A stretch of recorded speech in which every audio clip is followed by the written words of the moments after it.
Good afternoon, everyone. Welcome back to a Tech Talk Tuesday here at Treadwell. Sorry, we're a bit late starting. We've just had a lot of IT difficulty with a server crash, I think. So I'm on mobile hotspot, and I'm hoping that this will hold up well enough for us to do this webinar. We'll also have a recording available on our website. But before we get to that, welcome and thanks for joining us. Edward Titley is my name, and we hold these sessions every 2 weeks on a Tuesday, theoretically at 1:30 p.m. New South Wales time. And we just go over a variety of topics in relation to FRP or standards reviews or anything really that we get asked to do in relation to FRP and access and design standards and all those sort of things. So if you missed last week we looked at we started our TreadSpec series. TreadSpec's our online specifying tool. This button here in the top right hand corner of the screen. There's a few things we can do with TreadSpec. Last week we looked at our FRP grading deflection calculator and fixing selector. We won't do a webinar on this, but you're also free to download and access the library of all the step files for the handrail components. And today we're having a look at our Architect Structural FRP selection and deflection calculator tool. So there's a few things we can do with this tool. I'll try and keep moving because obviously we're running a bit late. But I will just add before we start, I've got the Q&A window open, so feel free to put any questions up as you think of them. You don't have to wait to the end. We'll try and answer them as we go if we can. Otherwise, we'll address them at the end, or we'll take them on notice if needed. And lastly, you should have a poll come up that you can access for feedback on these sessions and ideas for future topics. Always looking for suggestions if there's something you'd like us to cover.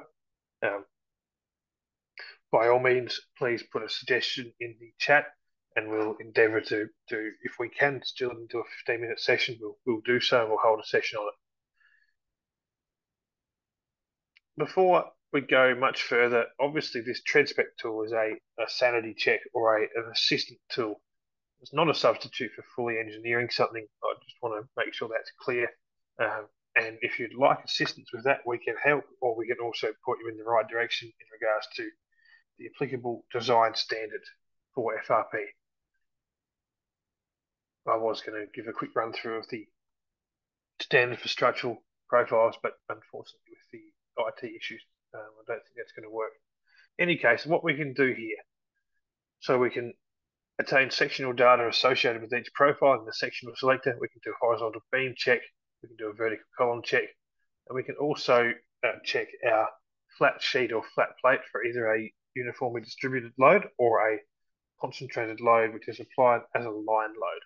So we'll start with a horizontal beam. We'll do as many as we've got time for. I can't promise it'll be everything, but hopefully it gives you a bit of an idea. If you'd like to set up a call yourself to discuss with us, or you'd like a visit to your offices for a run through, happy to accommodate either with either myself or another team member. Always happy to pop in and hold a session face to face where we can put aside a bit more time and go into a bit more depth around FRP products and selection, design limitations, and so on. So we'll start with horizontal beam. We can select our various sections here: square, hollow, rectangular, hollow, wide flange, which is a universal column profile, I-beam, I-section, or a UB profile, universal beam, and C-section, or PFC, parallel flange channel, depending on the terminology. I will note that there's a couple of products that are not in here, and that is our double web beam specifically, and our deck board profiles. Those profiles have multiple webs, and the methodology behind the provision of these calculations is not able to accommodate multiple webs. So if you're looking to design with those sections, then reach out to us. We'd be happy to provide you with some assistance.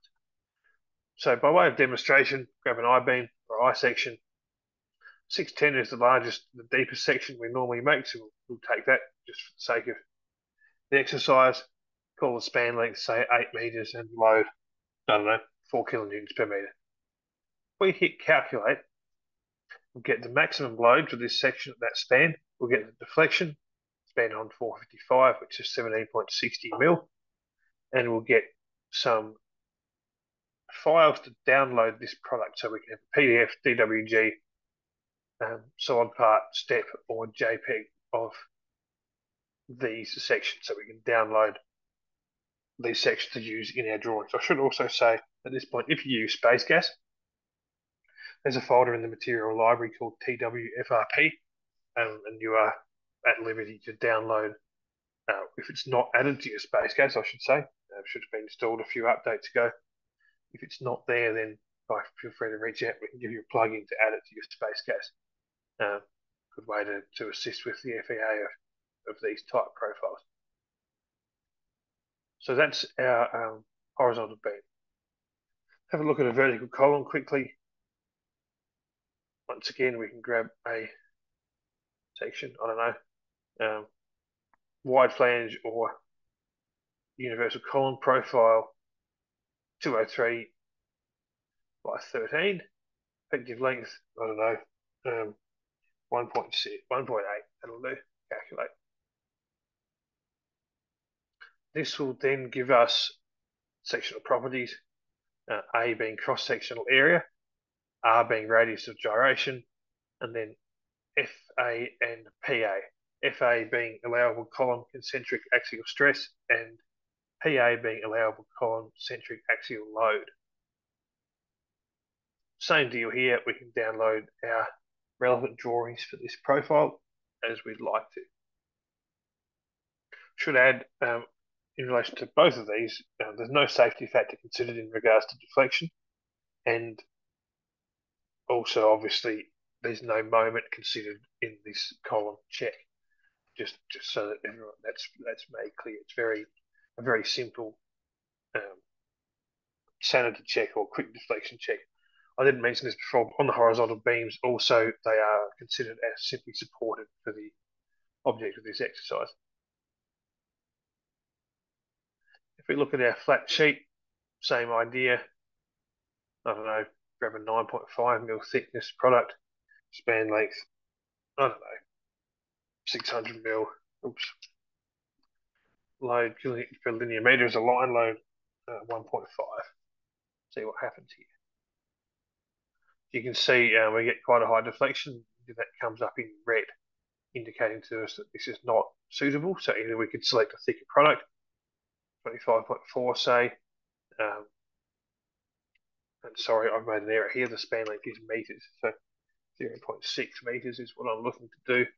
And once again, that's better. We get the deflection of the product, in this scenario. We also get the self weight of the product, which, as we note here, is not added to the input load. So I would need to consider the self weight of the product in relation to the load I'm applying. And the same idea again with the uniformly distributed load. So once again we can select, we'll get a 9.5 mil product, span length, and remember this is in meters, don't make the error I just made previously. So 3 kPa is UDL, again calculate. Now, just so you're aware of how this has worked out, deflection greater than thickness divided by 2 will be come up in red, just to show you that's getting towards a higher than recommended deflection. And that's about the end of that session, really. So nice, quick one. Sorry we were a little bit late starting. If you've got any questions or you'd like to have a discussion around a specific project, or you'd like someone to come and visit you or set up an online session to run through some design standards with you, absolutely happy to do that, and we'd be glad to do that for you. Just drop us an email, hello@treadwellgroup.com.au, and we'll be very happy to set up a time, or give us a call, 1-800-246-800 here in Australia. And once again, always happy to set up a session and run through these tools in more detail, design standards and so on. It's 1:42 p.m. here in New South Wales now. I'll stay online for a couple of minutes and be happy to answer any questions if we can. Question in regards to the flat plate supported all round. So same as the grating, when that's tested, the flat plate is simply supported, so supported at 2 ends only.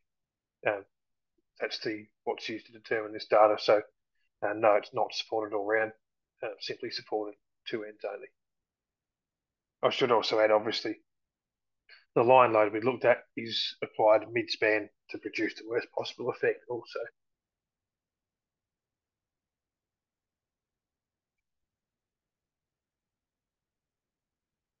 Question in regards to calculators for Gradex flooring. Yes, there is. If you can still see my screen, I'll show you that where to find it. Excuse me. Where to find it. We did a session. We did a session 2 weeks ago on the FRP grading calculator. So you'll be able to, if you want to drop us an email, Anthony, hello@treadwellgroup.com.au, be happy to send you the recording of that one. But this here, if you can see my screen, X Series FRP grading selection and deflection calculation tool. That's the calculator for the Gradex flooring. Question in relation to the horizontal beam calculation, do they take into account self-weight? No, once again, they don't.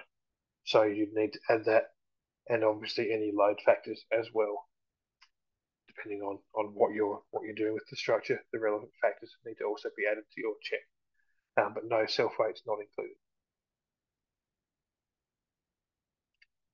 included. Question in relation to a Bowshell tool that shows how the beams can be connected and bolted one to another. So if you're thinking of actual physical methodology for cutting and drilling and so on, we have that literature available on the website. Here under Resource Center, if you can see my screen, technical installation, you can download a fabrication repair manual. What I assume you're probably more asking there, Max, is in relation to the actual design of the sections.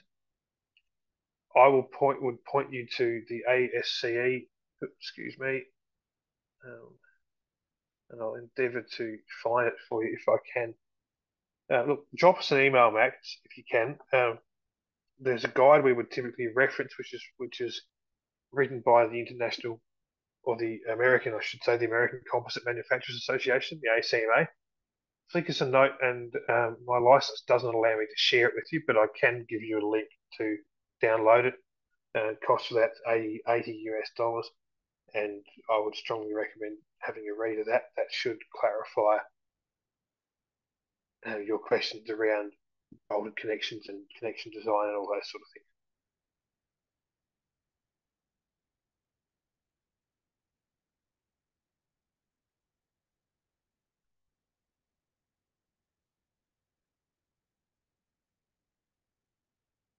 Looks like that's the end of the questions. So thanks again, everyone, for joining us. Sorry we're off to a bit of a slow start, technical difficulties. And once again, please, in the poll or in the chat, if you'd like, any feedback, good, bad, or ugly, always welcome. If the session was worthwhile, please say so. If it was a waste of time, please say that too. We don't want to waste your time. And if you're looking for anything specific as far as future content, once again, please let us know that, and we'd be happy to look at doing a webinar on that particular topic for you. Otherwise, thanks everyone for joining us again. Hope you have a good rest of the day, and we'll see you again in 2 weeks for another Tech Talk Tuesday. Thanks very much. Have a good day. Cheers.